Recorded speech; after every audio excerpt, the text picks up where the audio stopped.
오늘 주제는 되게 핫한 주제예요.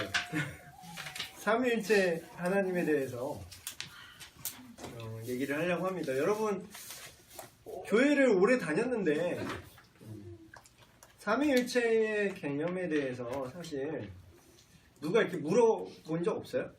예를 들면 안 믿는 친구가 와갖고 야, 니네 믿는 하나님은 하나야? 셋이야? 뭐야? 약간 그렇게 질문을 할 수도 있는 그런 주제인 것 같아요. 그래서 오늘 우리가 좀 볼 거는 저 하나님이 어떤 방식으로, 어떤 방식? 방식이라는 말이 적절한지 모르겠는데 어떤 방식으로 존재하시는가에 대해서 우리가 성경이 말한 데까지만 얘기하려고 그래요. 그래서 우리가 하나님을 다 알 수 있는 게 아니잖아요. 제가 전에도 그런 얘기를 한 것 같은데 어떤 신이 있는데 인간이 이 신을 속속들이 다 알아. 모든 걸 다 이해가 돼. 그럼 사실 그 신이 아닌 거죠. 어떤 면에서. 우리의 이해를 초월해야 되잖아. 그분이 대단하고 초월적 존재라면 우리가 그분을 다 안다고 생각한 순간 이미 신적인 어떤 권위는 없다고 보면 되는데 하나님도 마찬가지로 우리가 다 알 수가 없어요. 그래서 결론부터 말하면 삼위일체는 신비한 부분이죠. 우리가 완벽히는 알 수 없지만 근데 성경이 말하는 데까지는 우리가 알 수가 있어요. 그래서 여기 서론을 보면은 삼위일체라는 말이 성경에 없어요. 어떤 사람도 이렇게 많이 얘기해요. 야, 삼위일체라는 말 니들이 지어낸 거잖아. 성경에는 그런 말도 없는데 그렇게 따지면 성경에 없는 말 꽤 많죠. 사도신경이라는 말도 성경에 없어요. 근데 그러나 성경이 말하는 진리를 요약해 놓은 고백이 사도신경이죠. 그러니까 성경에 그 단어가 없다고 해서 그게 존재하지 않거나 그리고 그게 필요 없다라고 말하는 건 너무 논리의 비약인 거죠. 그래서 성경에도 삼위일체라는 단어는 없지만 삼위로 존재하시는 한 분 하나님에 대한 이야기를 하고 있어요. 그래서 아까도 오늘 진영 형제를 잠깐 만났었는데 그런 얘기를 했어요. 그런 신학적으로 성경적으로 막 너무 따지다가 쓸데없는 포인트까지 우리가 깊게 생각한 나머지 어떤 작은 의견 차이가 나오는데 근데 정작 성경에는 그걸 명확하게 얘기한 적이 없어. 예를 들면 여러분 한 그런 예를 하나만 들어볼게요. 성령이 오늘 삼위일체 시간이니까 이거 딱 주제에 맞네. 성령이 성부로부터 나오신다라는 표현이 있어요. 근데 어떤 교회는 어떤 그룹은 성령이 성부로부터 나온다만 인정하고 성자로부터는 안 나온다라는 거야. 근데 어떤 다른 그룹은 성령이 성부와 성자로부터 나오신다라고 얘기해요. 이 둘이 피 터지게 싸웠어. 실제로 이게 동방교회가 서방교회랑 분리되는 계기가 이거예요. 성령이 도대체 누구로부터 나오냐. 근데 성경에 이걸 명확하게 알만한 내용이 안 나와요. 안 나온다고. 그러니까 한 구절인가 두 구절 나와요. 근데 그 한두 구절 갖다가 이 문제를 우리가 알 수가 있어요? 없어요? 알 수 없는 거지. 근데 거꾸로 이렇게 생각해 보세요. 성경에 명확하게 서술이 되어 있지 않은 거. 우리가 게을러서 성경을 안 봐서 모르는 거는 제외하고 실제로 성경을 진짜 샅샅이 다 읽고 다 연구를 했는데 성경에 안 나오는 내용이 있잖아. 예를 들면 쓸데없는 내용들, 바늘 하나에 여기 펜 위에 천사가 몇 마리 앉을 수 있나? 성경에 나와요? 근데 이거 갖다 중세교회는 피 터지게 싸웠어요. 실제로. 실화입니다. 얼마나 할 짓이 없으면 이러고 있었어. 근데 이건 그럼 뭐예요? 성경에 안 나와 있는 건 우리가 그거를 생각할 필요도 없고 그걸로 고민한 나머지 서로 싸울 필요는 더더욱 없는 거죠. 그래서 삼위일체, 그러니까 성경은 밸런스를 잘 찾아야 되는데 쓸데없이 성경 밖의 내용을 더 알려고 노력하다가 망하는 케이스예요. 근데 그 반대로 반대 극단은 또 이런 거지. 성경에 나와 있는 만큼은 우리가 알아야 되는데 어떤 사람은 이렇게 얘기해. 야, 그게 삼위일체든 뭐든 뭐 그게 뭐 삼신이든 뭐가 중요해. 그냥 하나님 믿으면 되지. 예수님 믿으면 되지. 그건 중요하지 않아. 이런 건 또 문제가 있어요. 왜냐면 성경에 분명히 그 삼위로 존재하시는 하나님이 어떤 분인지 기록되어 있는데 그걸 이제 무시한다면 반대 극단은 또 이단이 되는 거죠. 이단적인 생각을 갖는 거지. 그래서 서론의 요약은 이런 거죠. 성경 말씀이 가르쳐주는 범위 내에서 우리가 삼위일체를 물론 신비한 부분이지만 알아볼 수 있다. 근데 되게 중요한 문제입니다, 이거. 그러니까 이게 왜 중요한 문제냐면 이런 거예요. 네가 믿는 하나님과 내가 믿는 하나님이 동일한 하나님인지를 뭘로 알 수 있느냐 이거지. 그러니까 다 하나님 믿어요. 하나님이라는 건 너무 넓은 개념이죠. 저기 유니테리언이라고 약간 일신론이에요. 거기는 하나님이 한 분이라고만 믿어. 그러니까 삼위를 인정하지 않아. 그리고 그러니까 이 삼위일체 중에서 하나를 성령을 인정 안 하는 데가 있어요. 그러면 걔가 믿는 하나님이랑 내가 믿는 하나님은 다른 하나님인 거예요. 똑같이 하나님 나도 믿어라고 말하지만 다른 하나님이라고. 그래서 교회 요새 막 그런 거 있어요. 교회 뭐 일치운동, 그래서 더 나아가서는 종교 일치운동, 천주교를 중심으로 하나로 모여라, 교황을 중심으로 대통합을 이루자, 이런 무브먼트가 있어요 실제로. 근데 그게 왜 위험하냐면 막 그런 얘기는 들어봤을 거예요. 뭐 WCC를 반대한다 막 이런 집회 뭐 있고 뭐 그게 뭐냐면 세계교회협의회 운동이에요. 근데 그걸 왜 반대하냐면 성경대로 믿는 사람이 그걸 왜 반대하냐면 내가 믿는 하나님이랑 네가 믿는 하나님이랑 다른 하나님인데 그냥 뭉뚱그려서 우리는 그냥 하나님의 자녀들이야. 그리고 더 나아가서 무속신앙까지 끌어안아요. 그게 뭐 이슬람까지 다 끌어안아. 근데 그거는 연합을 위한 연합이지 실제로 진리 안에서 연합은 아닌 거죠. 그래서 이 삼위일체 개념도 우리가 믿는 하나님이 정확히 성경이 말하는 그 하나님인지를 이해할 수 있는 어떤 틀이 되죠. 그래서 이게 그 뭔가 되게 현학적이고 그냥 뭐 학술적이고 뭐 삼위일체 몰라도 우리 구원받을 수 있어. 물론 그래요. 이거를 뭐 삼위일체 개념을 정확하게 알지 못하면 뭐 구원받지 못합니다라는 건 아니지만 엉뚱한 하나님을 믿으면 구원받지 못하죠. 그래서 이제 우리가 그걸 알아볼 건데 창세기 1장 26절을 한번 읽어보실까요? 창세기 1장 26절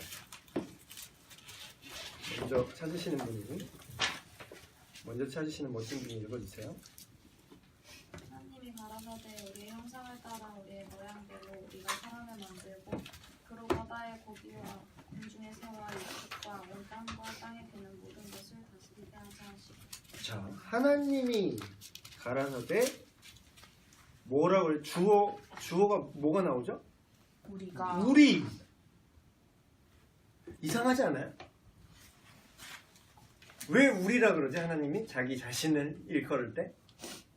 그래서 이거 하나만 갖고도 지금 별거 아닌 것 같은데 그 창세기 1장 내용이에요. 1장 성경 첫 장에 있는 내용이에요.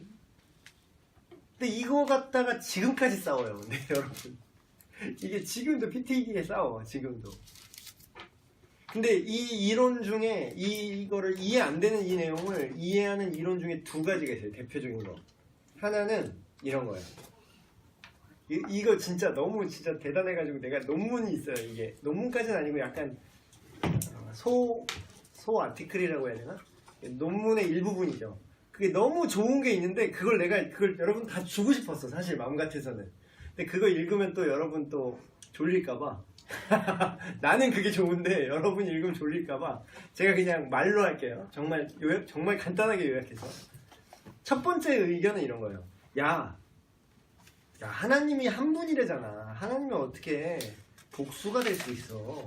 이거는 말이야, 성경을 쓰는 사람이 하나님이 너무 크고 위대한 존재라서 복수형을 단수로 쓰는 거야. 그러니까 이걸 지금 쉽게 풀었는데 이거를 신학 용어로 뭐라고 얘기하면 장엄복수라고 해요. 장엄한 큰 존재를 말할 때 단수지만 복수형을 쓴다. 그분의 크심을 강조하기 위해서 이런 어떤 문법적인 용례가 있어요. 근데 이거라고 주장하는 거야. 그러므로 삼위일체는 아니다라는 거지. 그러니까 삼위일체는 신약에서 기독교인들이 만들어낸 개념이지 구약의 유대인들에게는 적어도 구약에 계실 때는 삼위일체가 아니다라고 주장을 하는 그룹이 있어요. 장엄복수라고 얘기하면서. 근데 이거를 제가 본 정말 대단한 글에서 이거를 진짜 팩트 폭격을 딱 해서 정확하게 이거를 논박을 했어요. 이 이론을. 자, 장엄복수라는 표현을 이것도 막 글이 원래 되게 긴데 쉽게 얘기하면 요약하면 이런 거예요. 장엄복수라는 표현이 쓰여진 시기는 훨씬 후대에 와서나 쓰인다라는 거예요. 그리고 이제 이스라엘 역사를 보면 이스라엘과 유다와 사마리아로 이렇게 갈라졌잖아요. 나라가 위쪽에 사마리아 지역과 밑으로 이제 유다 지역으로 갈라졌는데 사마리아 사본이라는 게 있어요. 창세기 사본이 여러 개가 있는데 사마리아 사본에 그 사람들이 이걸 필사를 하다가 우리라는 말이 이해가 안 되는 거야. 그래서 그걸 고쳐요. 단수로 내가로. 그러면 그 증거는 역으로 생각을 해보면 사마리아 사본이 쓰여질 시기만 그 연대가 다 나오거든요. 그 연대까지도 만약에 장엄복수라는 개념이 있었으면 그거를 왜 고쳤겠느냐는 거지. 그럼 장엄복수구나 하고 그냥 우리라고 썼어야지. 왜 그거를 이거 잘못 쓴 것 같아 하고 내가로 고쳤다는 거예요.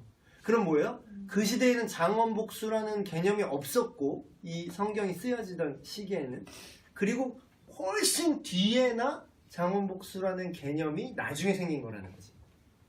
그러므로 이거는 장엄복수라고 해석해서는 안 된다는 거야. 자, 그러면 두 번째 메이저한 해석. 오늘 우리가 얘기하고자 하는 주제죠. 하나님이 구약시대의 본문에조차 신약처럼 대놓고는 얘기하지 않았지만 스스로의 존재를 말하자면 이런 거지 뭐. 우리 딸이 지금 4살인데 우리 딸 이제 막 말 좀 잘해요 요새.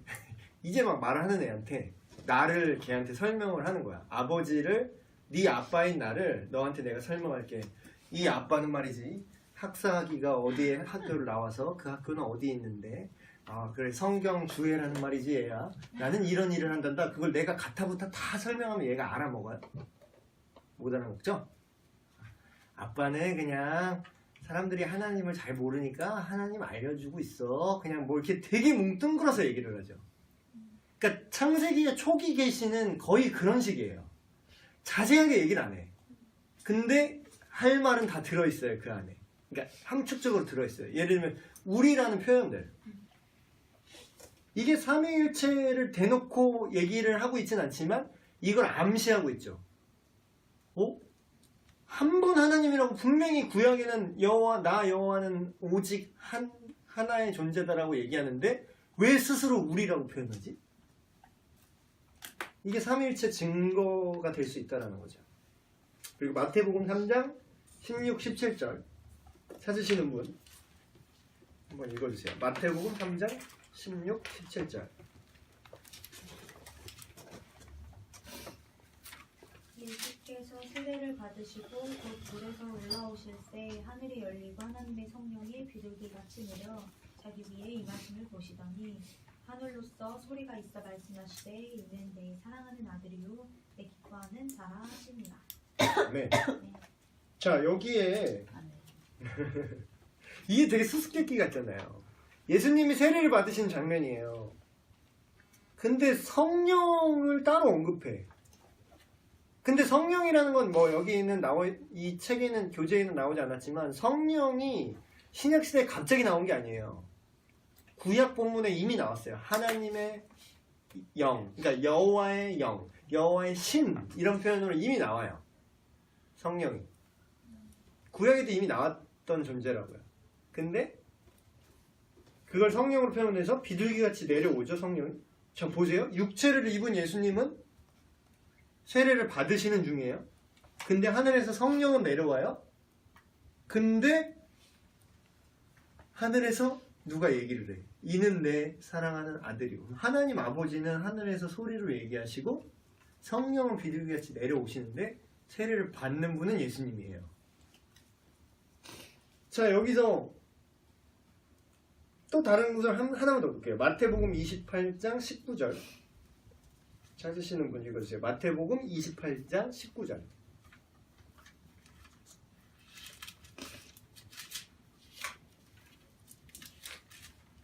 그러므로 너희는 가서 모든 민족을 제자로 삼아 아버지와 아들과 성령의 이름으로 세례를 베풀고. 아멘.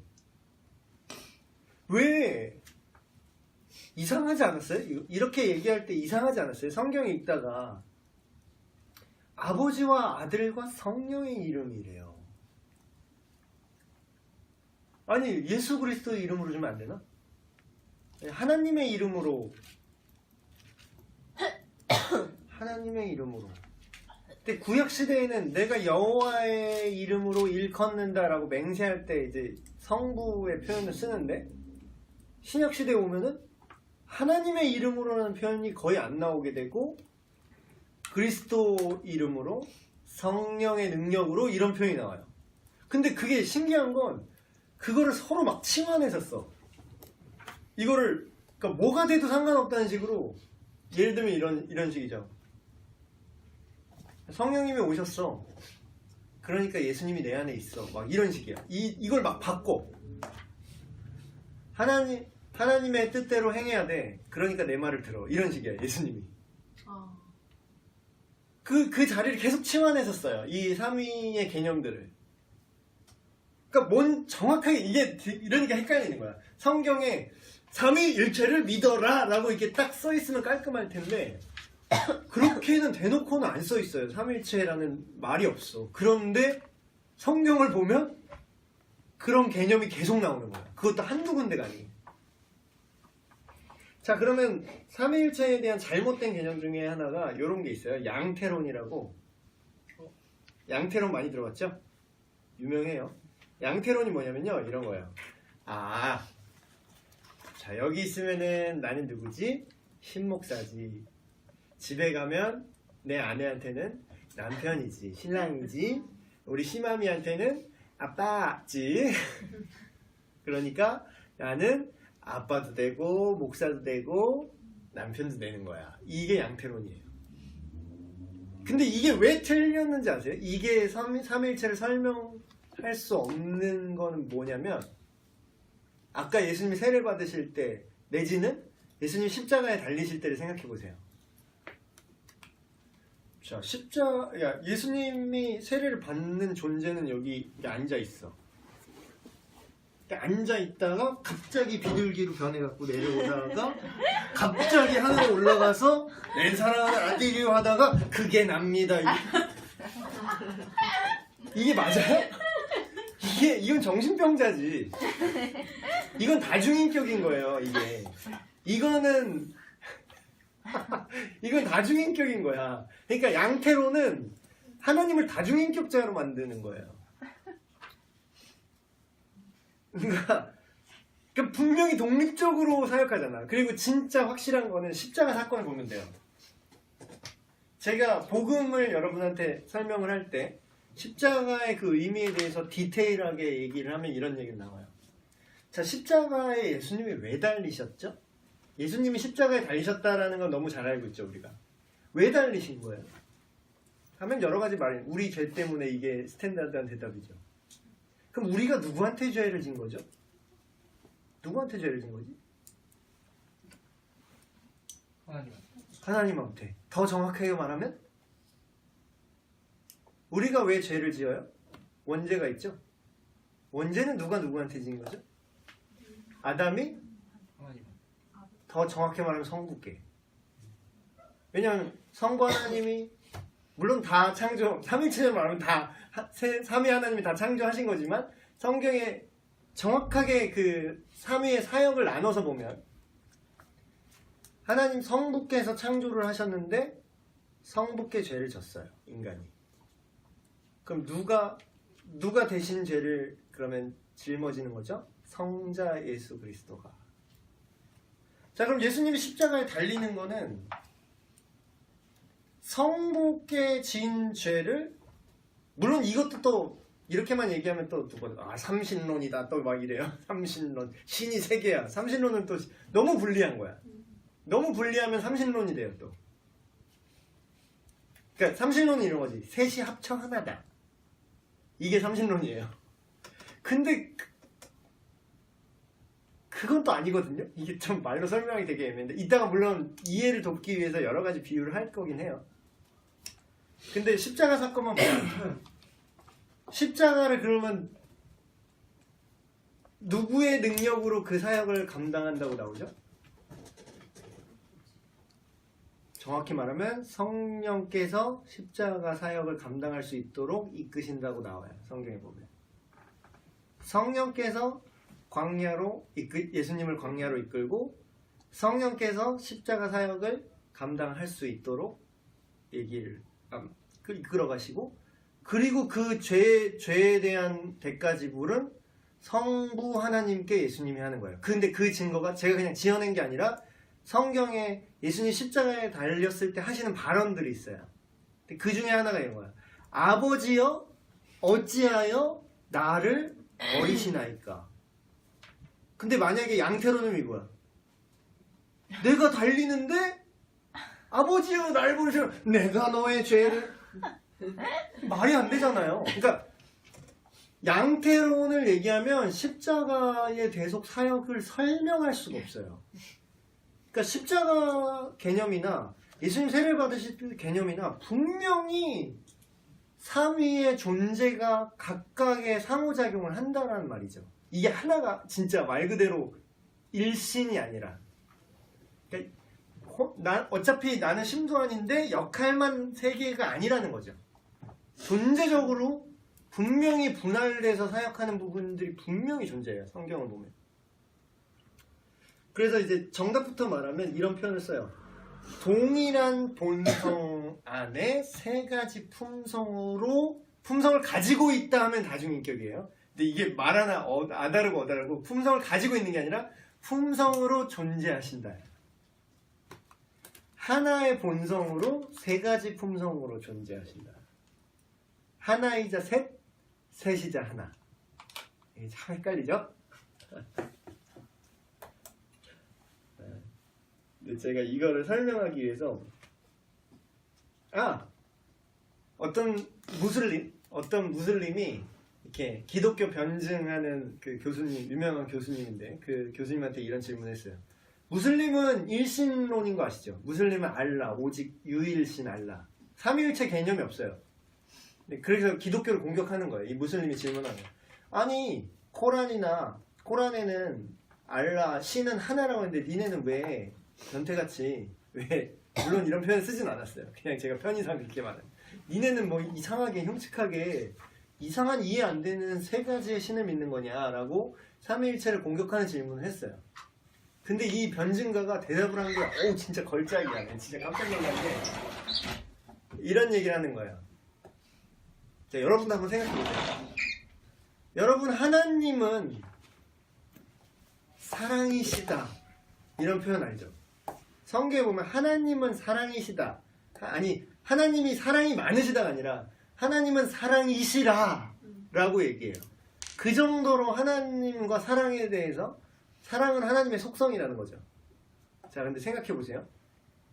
하나님은 영원 전부터 영원까지 존재하는 분이에요.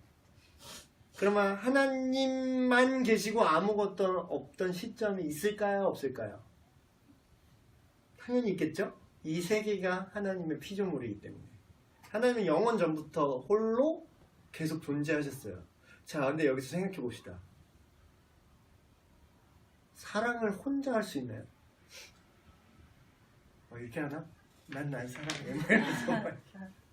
이게 뒤에서 보면 껴안고 있는 거 같나? 이렇게 막 이러면서?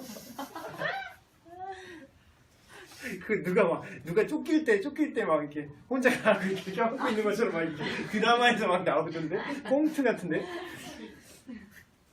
근데 그게 사랑은 여러분 알듯이 사랑은 반드시 타자가 있어야 돼요.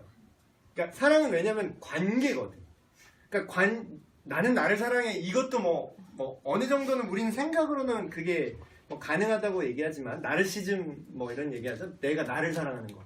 근데 사실 그거는 참된 사랑이 아니에요. 그 귀신 들린 사람을 그 정신과 의사가 정신 분석을 했어요. 귀신 들린 사람을.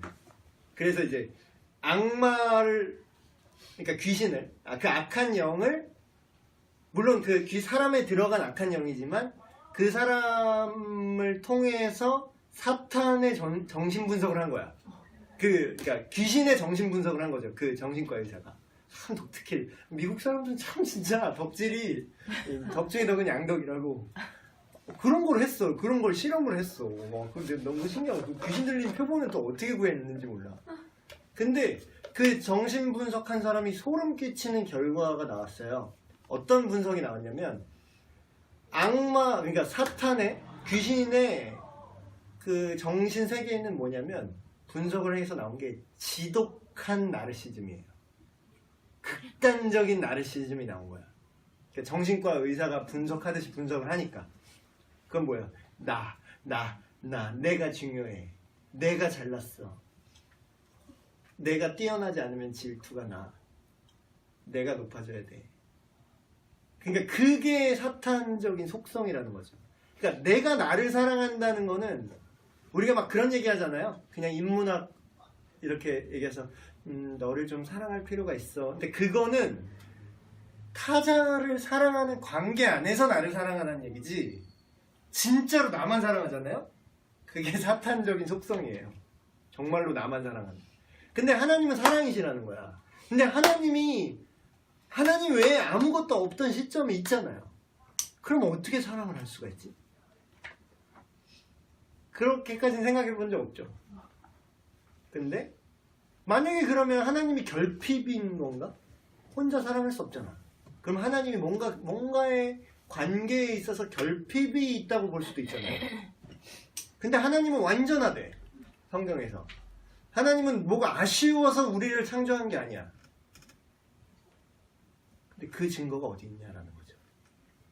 근데 삼위일체를 보면 아까 창세기에 말했던 우리가 태초에 세상을 창조할 때부터 우리가라고 얘기하죠. 우리가 사람을 만들자. 우리가 이 세상을 짓자. 그럼 뭐예요? 태초부터 성부, 성자, 성령의 이 삼위의 관계 안에서 타자가 없어서 스스로 존재하는 자라고 얘기하잖아요. 하나님의 속성에 대해서. 나는 영원부터 영원까지 스스로 존재하는데 나는 사랑이야 라고 얘기해요. 그게 가능한 거죠. 삼위이기 때문에. 그러니까 홀로 유일한 하나님이시자 삼위로 존재하시기 때문에 그 누구에게도 사랑을 받을 필요가 없고 스스로 서로 삼위의 완벽한 사랑의 관계 속에서 영원전부터 존재하셨다라는 거예요. 이 말은 좀 어려운 설명이었고 조금 더 쉬운 걸로 해볼게요.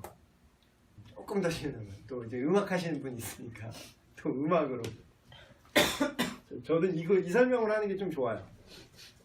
저는 일단 이해가 되게 잘 됐어요. 이 얘기 처음 들었어요. 자 보세요. 도미솔이 있어요. 도, 미, 솔이 있어요. 도, 미, 솔 있어요. 그럼 이걸 뭐라고 부르죠? 도, 미, 솔이라고 부르나요? 우리가? C 코드라고 한 명칭으로 불러요. 이거를 그냥 C 코드 트라이어드라고 하고 말 그대로 트라이어드 3개. 이게 음악에서 되게 중요한 거예요. 이게 그냥 기본 개념이거든요. 모든 코드의 기본이에요. 트라이어드라고 하는데 분명히 여기에는 도와 미와 솔이 있는데 이거를 부를 때 코드가 이렇게 있으면 도와 미와 솔이네? 이렇게 안 그러고 C 코드네? 라고 불러요. 하나로 부른다는 거지. 근데 이 존재는 도와 미와 솔로서 존재해요. C 코드는. 그쵸? 근데 여기서 예를 들어서 아까 양태로는 이런 거야. 야, C가 그러니까 도가 미도 될 수 있고 솔도 될 수 있어. 이게 양태론이에요. 도가 어떻게 미가 될 수 있고 도가 어떻게 솔이 될 수 있지? 그러면 그거는 C 코드가 아닌 거야, 더 이상. 그리고 예를 들어서 역할을 좀 바꿀 수도 있어. 그냥 성부가 십자가에 달려라. 그리고 예수님이 그냥 성령이 하시듯이 뭐 그렇게 하시고 뭐 막 이게 역할을 막 바꿔. 서로 포지션을 막 바꿔. 그러면 도, 미, 솔이 있는데 몰라, 자리 바꾸면 도를 맨 위로 올려. 미, 솔, 도 하자. 그럼 이거를 우린 C라고 더 이상 부르지 않아요. 이거는 자리 바꾸면 코드라서 다른 코드가 돼요. 근데 또 그러면 야, 도나 미나 솔이나 어차피 하나니까 하나 빼. 하나 빼. 그냥 도 빼. 뭐 미 빼. 솔 빼. 하나가 빠져도 더 이상 C 코드가 되지 않아요. 그러니까 이게 삼위일체를, 물론 이 비유도 완벽하진 않아. 그러나 그 삼위일체의 속성을 가장 잘 설명할 수 있는 것 중에 하나인 것 같아요. 각각의 위격이 서로 섞이지 않고 그리고 분리되지도 않고 각각 고유의 영역에서 존재하나 그것이 하나다라고 얘기해요. 되게 어렵죠? 그러니까 이거는 결론부터 말하면 삼위일체는 이해의 대상은 아니에요. 우리가 이해해야 믿을 수 있고 이런 게 아니라 신앙의 대상이에요. 전에는 막 이렇게 생각했어요. 막 이성적으로만 생각하면 이해가 안 되는 걸 어떻게 믿어요? 이렇게 얘기를 하는데 이해가 안 되는 존재를 어떻게 사랑할 수 있어요? 막 그렇게 사람들이 얘기하잖아요. 이렇게 안 믿으시는 분들이. 나도 옛날에 그랬었는데 누가 그러더라고요. 당신 아내가 지금 이해가 되나요? 막 이렇게 얘기를 하더라고. 당신 남친이 지금 이해가 되세요? 뭐 이렇게 얘기를 하는 거야. 처음에 사귀자고 했을 때 그 사람을 속속들이 다 알아서 사랑을 시작했나요?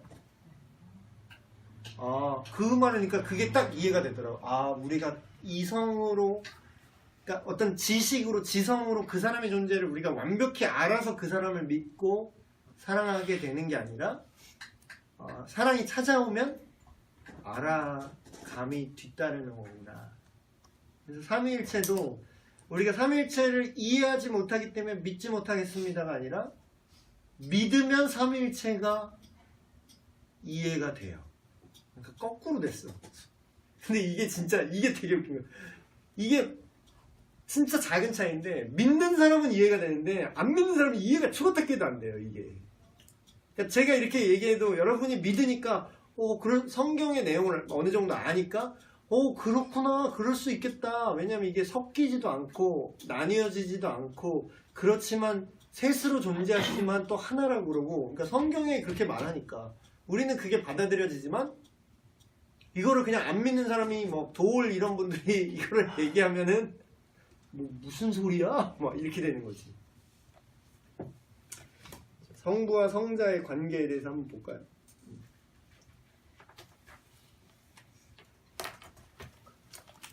요한복음 1장 1절 우리가 읽었었죠.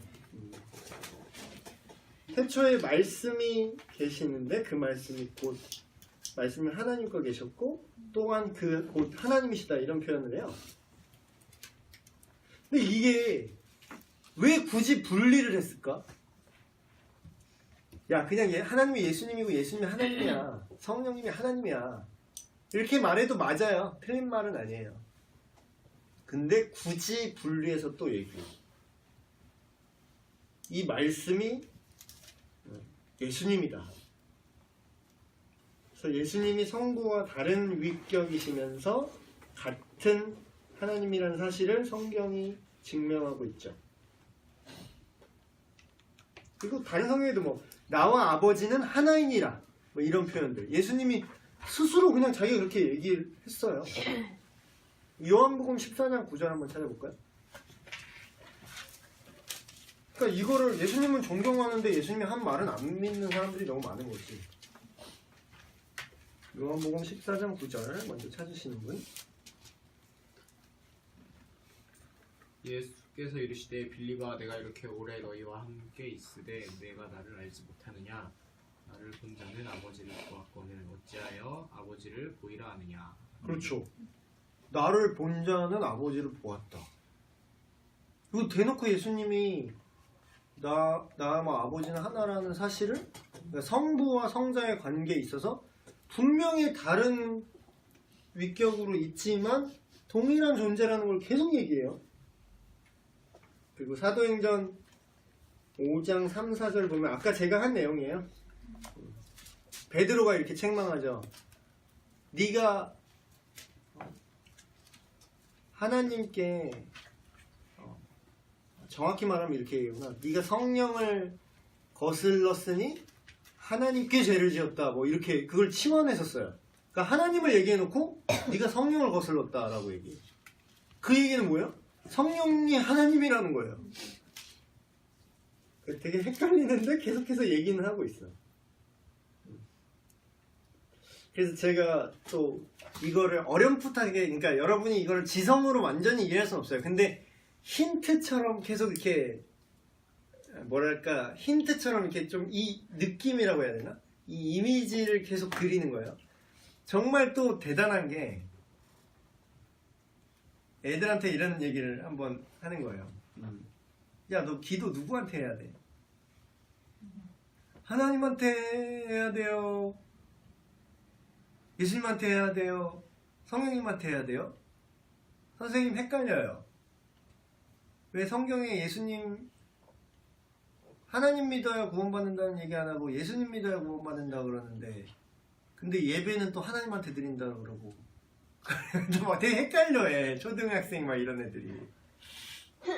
근데 누가, 그러니까 기도는 누구한테 해야 돼요? 이런 질문을 했을 때 삼위일체적으로 이렇게 걸작의 대답을 하셨어요. 좀 배웠던 교수님 중에 한 분이 이렇게 얘기했어요. 칠판에 딱 쓰는 거야. 성령 안에서 예수 그리스도의 이름으로 하나님 아버지께 기도해라. 되게 알쏭달쏭한데 성경적으로 가장 정확한 표현이에요. 왜냐하면 너희는 내 이름으로 기도하라라고 예수님의 이름으로 기도하라고 했어요. 그리고 예수님이 기도를 가르쳐 주실 때 이런 표현을 해요. 하늘에 계신 우리 아버지요. 그럼 기도의 대상이 누구예요? 정확히 말하면 기도의 대상은 하나님 아버지께 기도하고 있어요. 근데 또 다른 성경에서 이런 표현이 나와요. 성령 안에서 무시로 기도하라. 알쏭달쏭하지. 이거를 또 구분하려고 하면은 되게 알쏭달쏭해. 그럼 성령 안에 있는 건 뭐고, 예수님의 이름으로 기도하는 건 뭐고, 하나님 아버지께 기도하는 건 이해가 돼. 대상이 아버지구나. 근데 이거를 또 풀어서 얘기하면 이런 거예요. 하나님께, 우리는 성부 하나님이라고 알잖아요. 하나님 이러면. 근데 대다수 사람들은 하나님 하면은 너무 다양한 신이라고 얘기했죠. 하나님께 기도하는 사람은 많아요. 근데 예수 그리스도의 이름으로 기도하는 사람이 없는 거죠. 왜 예수 그리스도의 이름으로 하나님한테 기도해야만 하나님이 들을까요?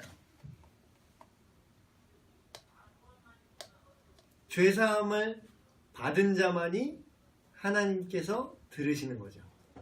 그러니까 성경에 실제로 그런 표현이 나오는 게, 하나님이 귀가 없어서 듣지 못하시는 게 아니라 너희와 그분의 사이에 네 죄가 가려서 너희의 기도를 듣지 않게 되었다, 이런 표현이 나와요. 근데 그 죄를 누가 해주신 거죠? 예수 그리스도가 그 죄 문제를 해결하셨죠. 근데 또 성령 안에서 기도해야 된대. 예수님을 믿는 자는 믿는 자에게 성령을, 오늘 찬양 많이 했었죠. 예수님을 믿는 자에게 성령이 오신다 그러죠. 그러니까 성령이 내 안에 계시고 내가 성령 안에 있는 거예요. 그러니까 성령 안에서 예수 그리스도의 이름으로 하나님께 기도하는 자만 제대로 기도하는 거죠.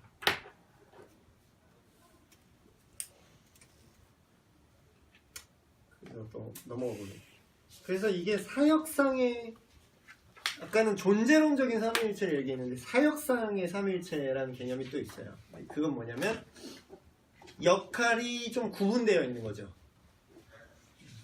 역할이 구분되어 있는 게 예를 들면 아까 그런 거예요. 구원에 있어서 이 삼위일체적으로 구원 사역을 이끌어 가세요.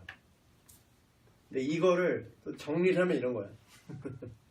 정리를 하면 전에 초등부 때 했는데 이 초등부 치고는 너무 수준이 높았던 것 같기도 한데 이런 거예요. 하나님께서 그러니까 성부 하나님께서 구원의 계획을 세우세요. 구원의 계획을 세우시는 거예요. 근데 그 구원의 구체적인 길이 누가 되시느냐? 성자 예수 그리스도가 구원의 길 되세요. 여기까지 다시. 성부 하나님이 구원을 설계하시고 그 모든 구원의 계획을 세우셨어요. 그리고 그 계획의 일부이자 그 계획을 실행하시는 분으로서 그 길 자체, 구원의 길 자체가 되시는 분은 예수 그리스도예요. 근데 그 완성된 구원의 길로 우리를 이끄시고 인도하시는 존재가 성령님이에요. 이게 사역상의, 특별히 구원 사역상의 삼위일체예요. 지금 성경의 내용을 엄청나게 충격한 거예요, 이게. 자, 보세요. 지금 보면 이런 거잖아요.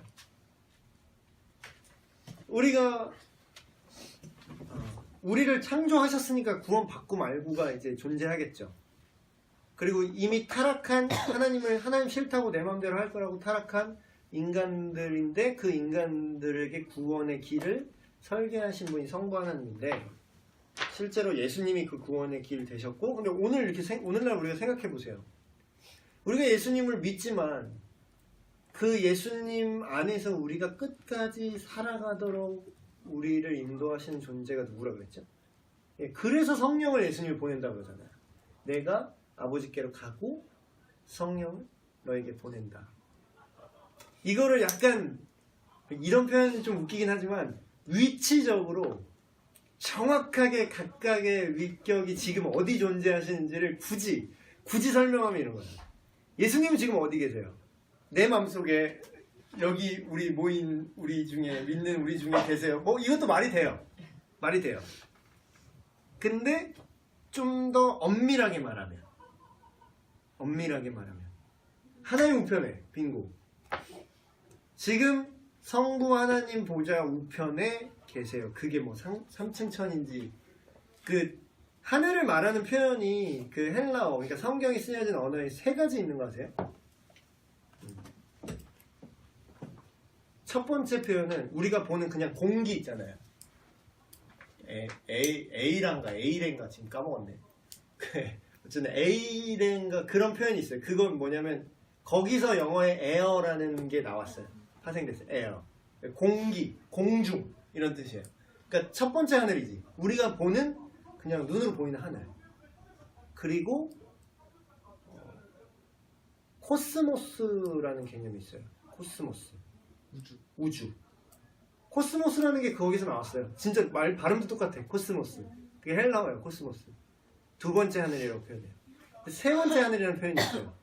우라노스. 그거는 눈에 보이지 않는 하나님이 거하시는 하늘의 어떤 공간이에요. 그걸 얘기해요. 근데 거기 계시다라는 거야. 그래서 하나님 하늘 보좌 우편에 앉아 계시다라고 말할 때 그 하늘이 우라노스예요. 그러니까 우리 눈으로 보이는 이 하늘도 아니고 그 우주 공간도 아니고 하나님께서 전능하신 하나님께서 계시는 그 어딘가 하늘. 근데 그러면 지금 우리는 성령님은 어디 계세요? 성령님. 우리 마음속. 네, 믿는 자의 안에. 그러니까 근데 그게 예수님이 우리 함께 계세요. 우리는 이렇게 표현하잖아요. 근데 그 말도 맞는 게 또 그 치환해서 예수님이 또 치환해서 말했어요. 그거를. 아까 우리 찬양했잖아요. 성령이 오셨네 찬양할 때 그렇죠. 내가 너희를 그와 같이 버려두지 않을 거야. 누가 말하는 거죠? 예수님이 말하는 거예요. 내가 너희를 버려두지 않을 거고 내가 이 세상 끝날까지 너희와 영원히 함께 있을 거야 라고 예수님이 말해요. 내가 너희와 함께 있는 거야. 그래 놓고서 나는 간대 또. 그래 놓고서 성령께서 네 안에 오실 거야. 이렇게 얘기해요. 그러니까 내가 너희와 영원히 함께 한다는데 사실 영원히 함께 하는 건 성령님이 오셔서 함께 하는 거잖아. 그러니까 성령이 오신 게 내가 오신 거나 다를 바 없다라고 얘기를 하는 거죠. 예수님이. 이게 또 성령과 예수님과의 관계예요. 뭐 또 여기는 뭐 동기 뭐 이런 걸 얘기하는데 삼위일체 안에서만 얘기해요.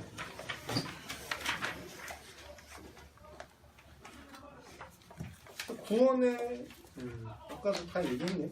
성령에 대해서만 좀 더 얘기하면 이런 거죠. 성령님의 구원의 사역은 어떤 거냐면 우리가 복음을 들을 수 있게 하시는 분이 성령님이에요.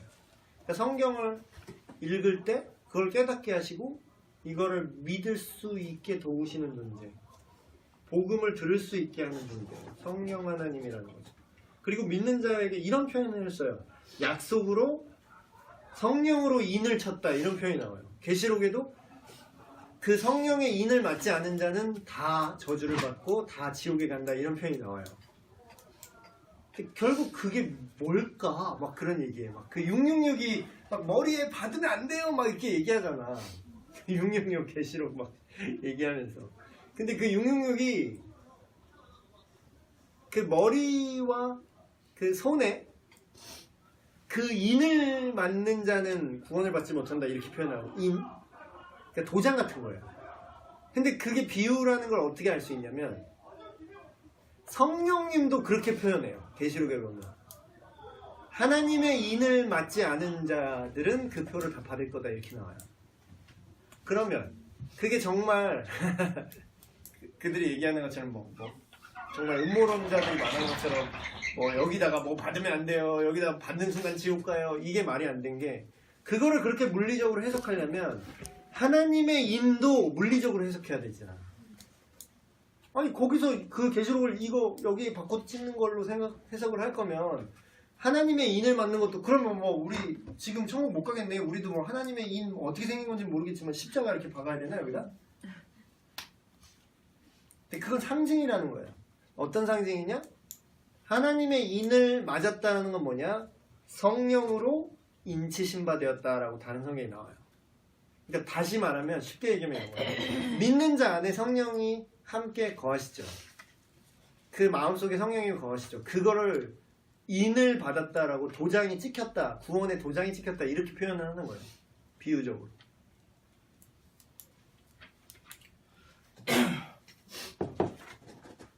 그래서 이렇게 구원사역 시점으로 봐도 이 삼위 하나님이 독립적으로 사역하는 부분들. 근데 결론은 이거예요. 삼위 하나님께서 다른 모양으로 이런 우리의 구원을 설계하시고 이끌어 가시지만 결국은 목적은 하나라는 거지. 그러니까 어떤 사람들이 이걸 착각해요. 마치 특히 성령에 대해서 그렇게 생각하는 사람이 많아. 성령님이 여태까지 지금은 성령이 오셨으니까 성령 시대이기 때문에 성부와 예수님의 말씀보다 뭔가 다른 새로운 걸로 갱신되었어. 이전 것은 지나가고 이제 새로운 말씀을 따라야 돼. 우리는 성령 시대야. 성령을 쫓아 행해야 돼. 막 이래. 그러면서 예수님이 한 말씀을 자꾸 변개해. 근데 성경은 그런 적이 없어요. 성령은 결코 예수님의 말씀과 하나님의 말씀을 변개하지 않아요. 그러니까 목적이 똑같다는 거지. 사역의 모양은 다르지만. 그래서 뭐 듣다 보니까 뭐 더 아리송해졌을 수도 있을 것 같아요. 그래서 결론은 하나님은 한 분 하나님이다. 원갓 맞아요. 원갓 유일신이다. 근데 성부, 성자, 성령 삼위로 존재하신다라고 성경은 얘기하고 있어요. 이 성부, 성자, 성령이 그 같은 본질과 능력과 영광이 동등하세요. 이게 종속되지 않아. 어떤 사람은 또 이게 종속된다고 얘기해. 사실 예수님은 성부 하나님의 피조물이다. 뭐 이렇게 얘기하는 데도 있어요. 그냥 좀 인간보다 먼저 지어진 존재다. 성경은 그렇게 얘기하고 있지 않죠. 그래서 이게 아무것도 아닌 것 같은데 성부, 성자, 성령 중 어떤 한 위격이라도 부인하는 순간 우리가 믿는 하나님이 아닌 거예요. 그래서 우리가 사도신경 매주 하잖아요. 청년부는 느낌 있게 음악 깔아놓고 하지만 저희 어른들은 건조하게 그냥 하고 우리는 촉촉하게 음악 깔고 하지만 고백은 똑같죠. 성령을 믿사오며 그러니까 처음부터 하면 그런 거지. 하나님의 창조를 고백하고 그 다음에 예수 그리스도의 구원을 고백하고 성령님을 믿습니다 라는 게 그게 3위가 거기 들어있잖아요. 반드시.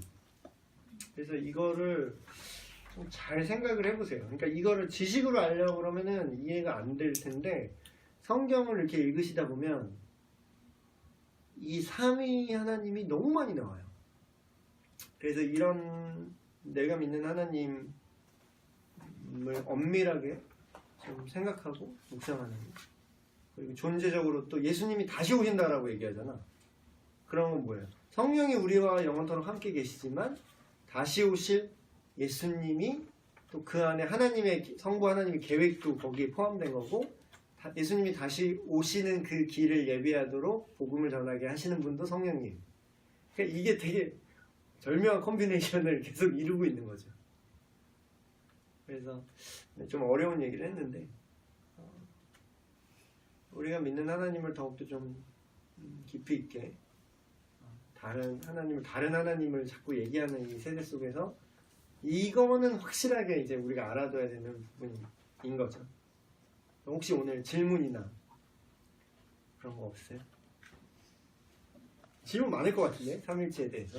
근데 성부 하나님이 창조하셨다는 말이 혹시 따로 나오나요? 그러니까 하나님이 창조했다, 창조했다. 그쵸, 정확히 말하면 하나님이 창조하셨다라고 나오는데 거기서 우리라고 나오죠. 그러니까 성부 하나님이 또 그렇다고 해서 또 성부 하나님만 창조하시고 성령 하나님, 성자 하나님 그럼 존재하지 않았느냐? 그것도 아니에요. 자, 요한복음 1장 1절에 태초에 말씀이 계셨는데 그 하나님이 말씀으로 창조하신다고 나오죠. 하나님이 말씀으로 세상을 창조하셨다. 근데 요한복음은 그 말씀이 예수 그리스도라고 얘기하고 있어요.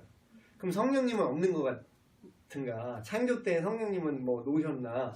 그게 아니라 창세기에 나와요.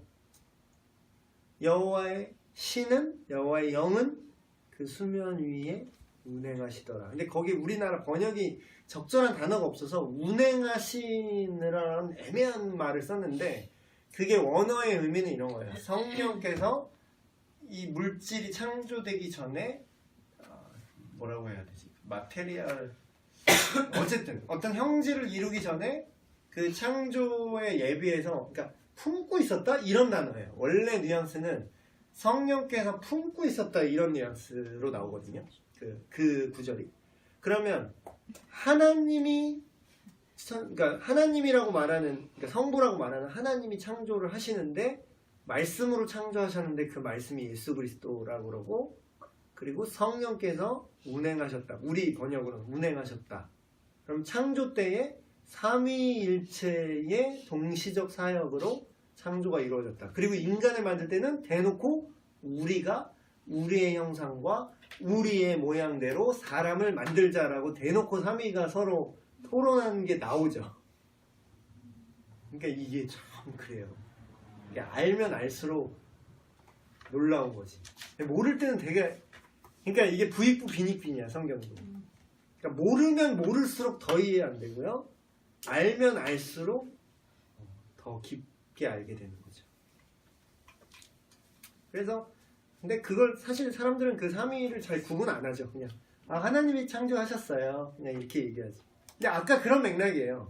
내가 우리 딸한테 나를 설명할 때 나는 이런 직함을 갖고 있고 부목사는 말이지 이런 일을 하는 거고, 이걸 시시콜콜 다 얘기해봤자 못 알아듣기 때문에 그냥 묶어서 쭉쭉쭉 얘기를 하는 거죠.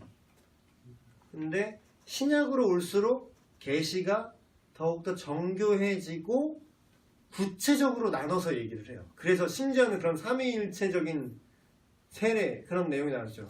아버지와 아들과 성령의 이름으로 세례를 주어라. 되게 멋있어요. 그런 거. 그 찬양 곡도 있는데 우리나라에 근데 번역 잘 안 됐어. 나는 그게 왜 번역 안 한지 좀 알 것 같은 게 우리나라는요 예배 시간에 삼위일체적으로 찬양하는 곡이 거의 없어요. 되게 어색해 그거를. 왜냐면 삼위의 개념이 되게 약해요 우리가. 이렇게 대놓고 이 주제로 공부할 때나 그런 거 하지 되게 생소한 주제라고. 심지어는 주일학교는 진짜 막 초등부 이런 애들은 성령이 하나님이에요? 약간 이런 것도 있어. 그래서 저번에 특강했잖아. 내가 오죽하면 되게 특강했잖아. 근데 외국에는 그런 곡들이 꽤 있어요. 그 유명한 사람 중에 매트 레드맨. 우리는 춤추는 세대들이 그런 거만 아는 되게 유명한 곡. 그 아버지의 노래 그 작곡하신 분. 수많은 노래들 중 그거 작곡한 사람이 그 멜로디 까먹었다. 그리고 그 찬송가에도 있잖아요.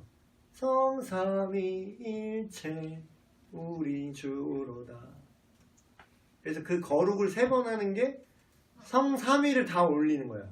거룩, 거룩, 거룩. 그래서 딱 3번씩 나와. 또 꼭 이제 찬양을 할 때 공식적으로 하나님을 찬양하는 장면 보면은 무조건 3번씩 말해요. 천사, 이사야서 천사 나와서 뭐라 그러죠? 날면서 이렇게 나는지는 모르겠지만 어쨌든 날면서 프로펠러처럼 나는지는 모르겠지만 거룩하다, 거룩하다, 거룩하다 만군의 여호와여. 근데 그거를 학자들은 삼위일체를 높이는 거라고 해석을 하는 분도 있어요. 그래서 여러분 들으니까 더 헷갈릴 수 있지만